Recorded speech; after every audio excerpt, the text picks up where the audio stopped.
Assalamualaikum teman-teman, seperti biasa sebelum mulai Mimin mendoakan semoga teman-teman semua selalu dalam keadaan sehat walafiat. Oke, kali ini kita akan melanjutkan Martial Master versi novel bagian 1579. Bagi yang baru bergabung, selamat bergabung, dan bagi yang belum subscribe dulu lah agar Mimin tambah semangat lagi nih bikin videonya. Oke, kalau sudah kita langsung masuk ke isi ceritanya.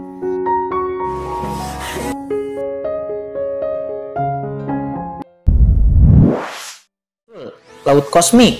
Kekuatan Guntur dengan cepat mengungkapkan kekuatan aslinya, seolah-olah kekuatan laut kosmik itu pada awalnya adalah kekuatan Guntur ini. Apakah kekuatan Gunturku berasal dari laut kosmik?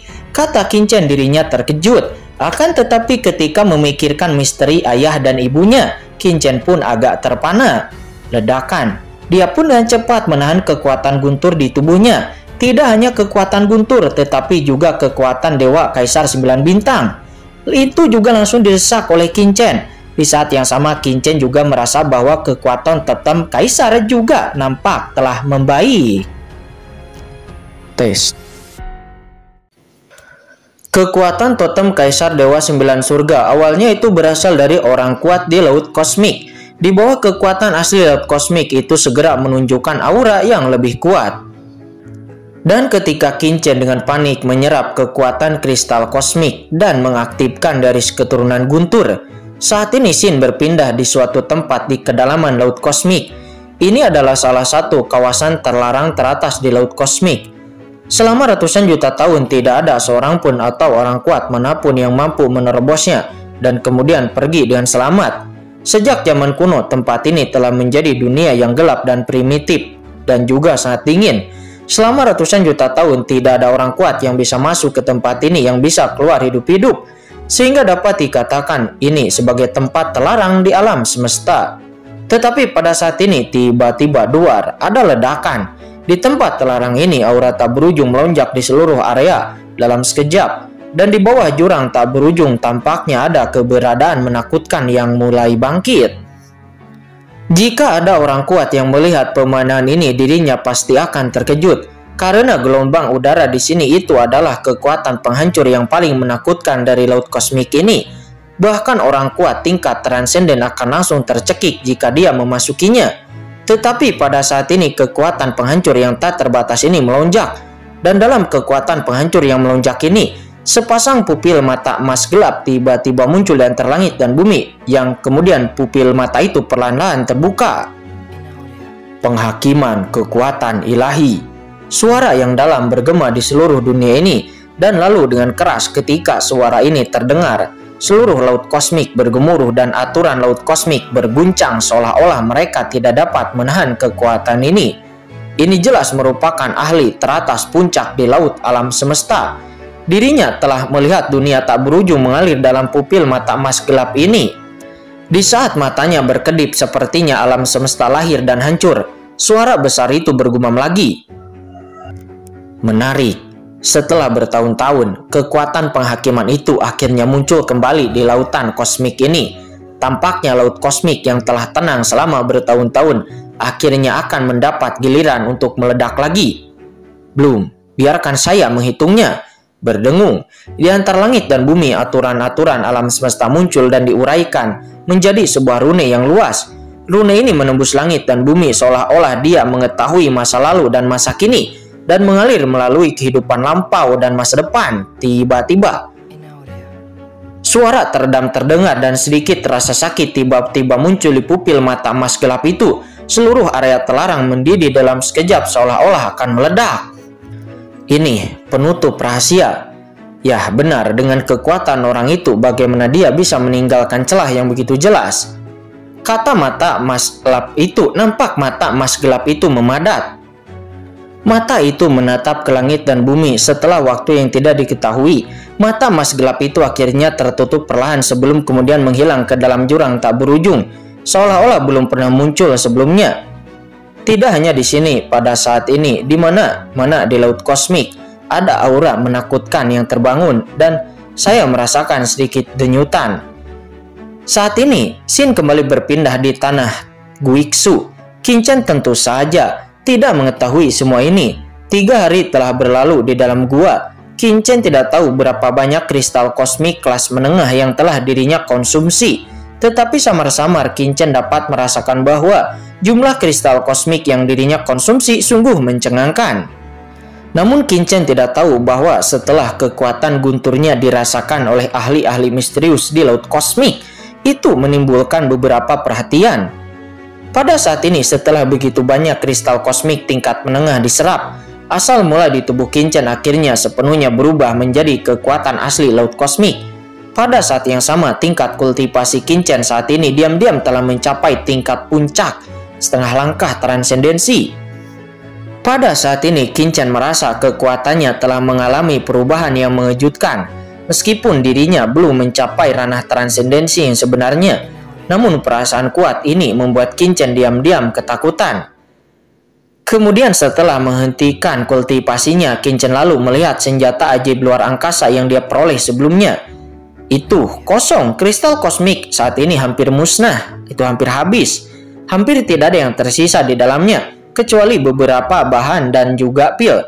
Setelah menyimpan formasi penyembunyian, Qin-Chen lalu berjalan keluar dari gua.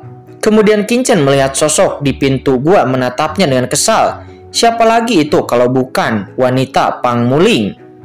Setelah melihat Qin-Chen keluar dari gua, Pang Muling tidak ragu-ragu dan lalu mengarahkan cambuk panjang di tangannya ke arah Qin-Chen dan menggulungnya menjadi bayangan hitam. Qin-Chen pun seketika saja terkejut. Dirinya tidak tahu mengapa Pang Muling tiba-tiba menyerangnya. Dirinya sedikit mengernyit dan tanpa sadar melayangkan tinju. Pada saat ini asal mula di tubuhnya telah sepenuhnya berubah menjadi asal mula laut kosmik, dan kekuatan magisnya beroperasi lebih bebas. Hampir segera setelah cambuk panjang itu menyapu dirinya, itu langsung dipentalkan dengan mudah oleh pukulannya.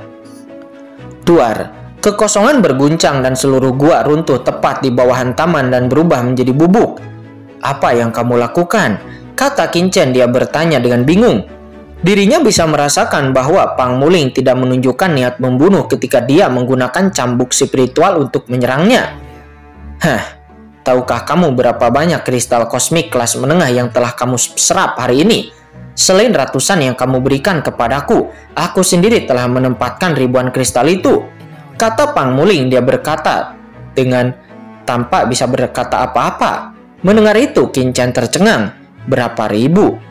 Namun mendengar itu, Pang Muling tidak bisa menahan untuk tidak berkata. "Hei, kamu tidak mau mengakuinya kan?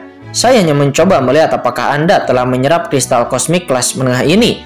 Ya, itu normal. Bagaimana seseorang bisa menyerap begitu banyak kristal kosmik tingkat menengah kecuali mereka adalah ahli kuat? Tapi sekarang sepertinya aura di tubuhmu telah sepenuhnya berubah menjadi kekuatan asli laut kosmik. Kamu seharusnya tidak berbohong kepada gadis ini," kata Pang Muling. Mendengar itu, Qin-Chen tidak bisa menahan diri untuk tidak menyentuh hidungnya dan tersium pahit. Melihat ke belakang sekarang, dirinya menyerap setidaknya beberapa ribu kristal kosmik kelas menengah, dan dirinya hanya memiliki total beberapa ratus sebelumnya. Jadi sisanya pasti tidak sengaja diserap dari Pang Muling.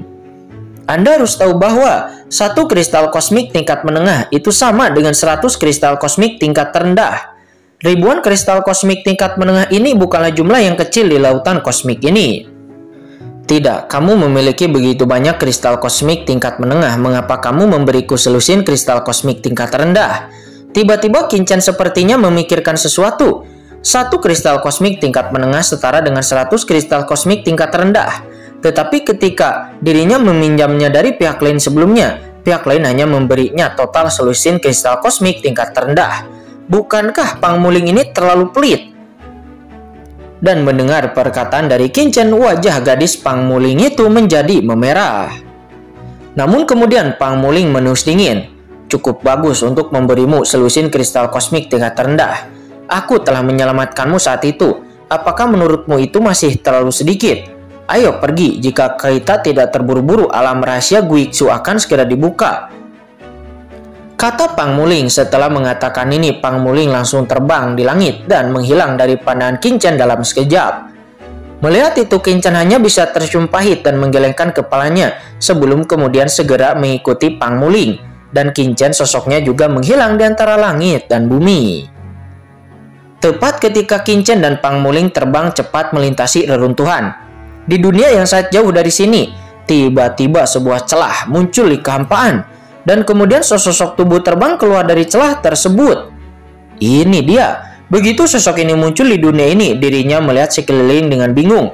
Tiba-tiba bayangan hitam bergegas ke arahnya dengan cepat. Ledakan. Kekuatan transendensi yang menakutkan meledak dan kehampaan langsung berubah menjadi riak di bawah pukulan ini. Cahaya tinju yang menakutkan menyapu ke segala arah seperti lautan luas, kemudian bertabrakan dengan bayangan hitam. Dengan suara mencicit, bayangan hitam itu mengeluarkan jeritan yang ganas dan langsung terlempar. Kemudian dia menatap dengan ganas ke arah sosok di depannya. Seolah-olah merasakan keseriusan orang yang datang. Bayangan hitam itu menjerit, sosoknya bergoyang dan dia dengan cepat menghilang di antara langit dan bumi. Tuan burung hantu. Sosok hitam itu melihat sekeliling dengan sedikit kegembiraan pada ekspresinya. Mungkinkah ini tempat kembalinya ke reruntuhan? Saat ini hatinya dipenuhi dengan kegembiraan. Tanah Guiksu itu adalah alam misterius yang terkenal di alam semesta. Ada peluang bagi orang lain untuk menerobos ke ranah transendensi. Meskipun dirinya sudah menjadi ahli transendensi yang kuat, namun jika dia bisa mendapatkan manfaat dari alam rahasia Guiksu, maka itu akan sangat bermanfaat bagi kultivasinya. Dikabarkan bahwa alam rahasia Guiksu ini adalah peninggalan kekuatan transenden tertinggi dalam sistem luar angkasa. Dia telah mencapai akhir jalur evolusinya. Jika saya bisa mendapatkan warisan orang ini mungkin, kata sosok itu. Mata dari sosok hitam ini dipenuhi dengan kegembiraan yang terungkap. Pada saat itu, bahkan jika aku tidak bisa membunuh kedua orang itu, leluhur pasti tidak akan menyalahkanku. Hahaha, ayo pergi, cepat. Kemunculan tanah Guiksu ini menunjukkan bahwa ranah rahasia Guiksu baru saja dibuka belum lama ini. Mungkin masih belum terlambat bagiku, kata sosok hitam ini. Kemudian sosok hitam ini pun dengan cepat naik ke langit. Dia menatap ke langit yang jauh. Di bawah matanya, kehampaan yang jauh langsung menjadi jelas. Akhir dari kehampaan yang tak berujung bisa terlihat secara samar-samar, dan sepertinya ada ruang yang menakjubkan. Sosok hitam itu pun langsung bergerak. Dan Anda harus tahu bahwa sosok hitam ini tidak lain dan tidak bukan itu adalah praktisi kuat dari klan kegelapan di ranah transenden yang sebelumnya mengejar Kincen dan Xiaoyao Supreme dari klan kegelapan. Ya, itu dia, aku melihatnya. Kekuatan ruang hampa berfluktuasi paling hebat. Itu pasti merupakan pintu masuk ke dunia rahasia. Begitu praktisi klan kegelapan itu selesai berbicara, lalu sosoknya bergoyang dan lalu menghilang antara langit dan bumi dalam sekejap. Dia langsung pergi menuju pintu masuk alam rahasia Guiksu. Sementara di lain sisi, Kincen dan Pang Muling terbang dengan cepat melewati kehampaan. Pang Muling sepertinya sangat akrab dengan tempat ini dan memimpin jalan. Setelah 3 hari penuh, Kincen dan Pang Muling akhirnya mendarat di pulau terapung dengan perubahan atmosfer yang unggul. Begitu Kincen mendarat di pulau terapung ini, dirinya langsung merasakan suasana luar angkasa yang aneh di pulau terapung ini. Ruang di seluruh pulau terapung nampaknya semrawut. Terlihat jelas bahwa yang Anda lihat adalah salah satu sisi pulau terapung. Namun ketika Anda terjatuh dan muncul di sini, Anda sudah berdiri di sisi lain dari pulau terapung tersebut. Melihat ke depan dan apa yang Anda lihat dengan mata Anda dan apa yang Anda rasakan pada dasarnya berbeda. Itu tidak berada di satu tempat. Suasana luar angkasa yang aneh, kata Kincen. Kincen diam-diam terkejut. Aturan kekacauan spasial semacam ini begitu mendalam, sehingga bahkan dengan tingkat kultivasinya dirinya tidak dapat memahaminya. Hati-hati, pulau terapung ini adalah pintu masuk ke alam rahasia Guiksu, dan juga salah satu tempat dengan kekacauan luar angkasa paling serius di tanah Guiksu. Jika Anda secara tidak sengaja memasuki celah kekacauan luar angkasa, maka Anda mungkin akan terjebak dalam sekejap di dalam fragmen.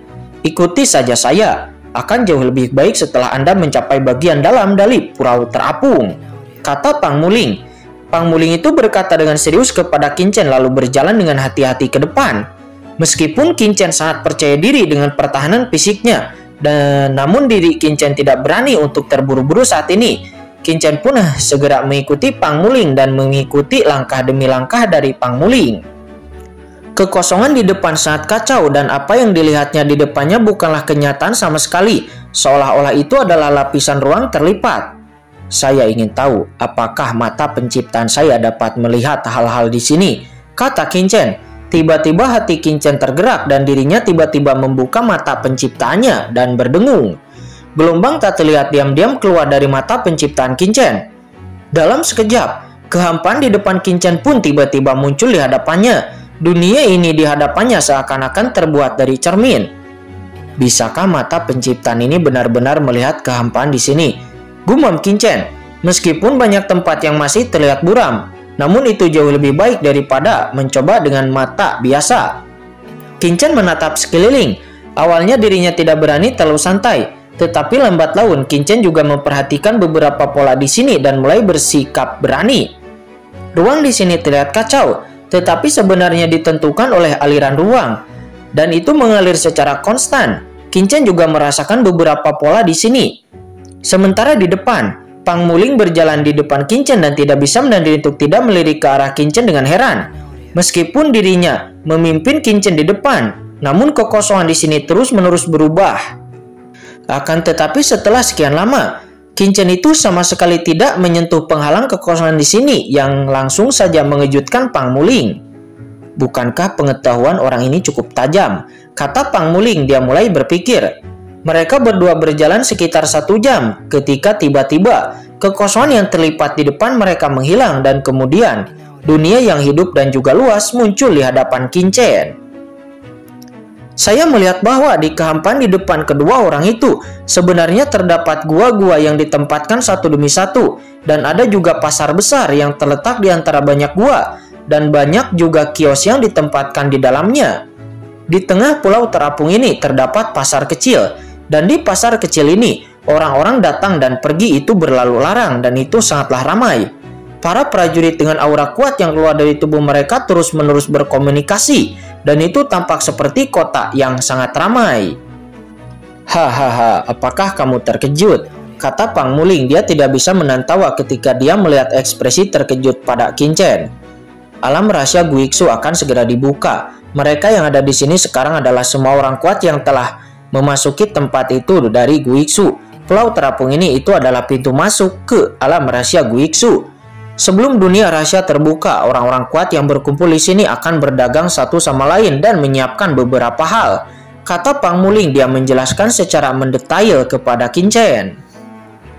Qin-Chen pun segera melihat sekeliling dengan seksama. Saya melihat banyak kios di depan gua. Setiap kios memiliki banyak barang yang ditempatkan di dalamnya.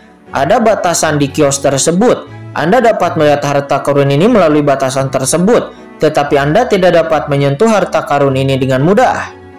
Di pasar ini banyak orang, tapi tidak ada keteraturan ataupun kekacauan. Di sini ada gua dan warung di suatu tempat. Memasuki orang-orang di sini semua datang ke sini karena kecelakaan. Di langit di atas tengah pulau terapung, terlihat terdapat retakan gelap. Retakan ini terus berputar seperti lubang hitam, dan beberapa puing-puing luar angkasa terus keluar dari lubang hitam tersebut. Napas ruang di sini sangatlah menakutkan.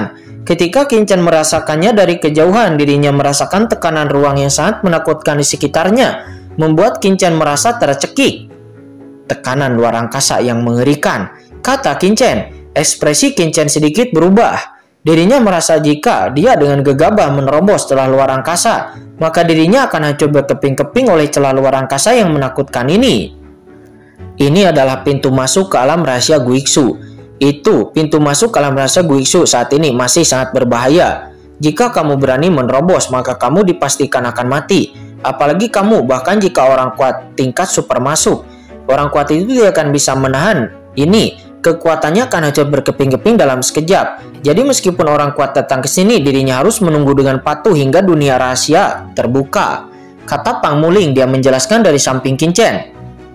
Apakah ada ahli kuat di ranah transenden di sini? Kata Qin-Chen. Qin-Chen langsung terkejut. Pang Muling pun mengangguk dan berkata, "Yah, tentu saja. Pembukaan tanah Guiksu reruntuhan itu adalah acak. Secara alami akan ada orang-orang kuat di ranah transenden yang dibawa masuk ke sini. Namun orang-orang kuat yang tidak terikat umumnya tidak dapat melakukan apapun sesuka hati di sini.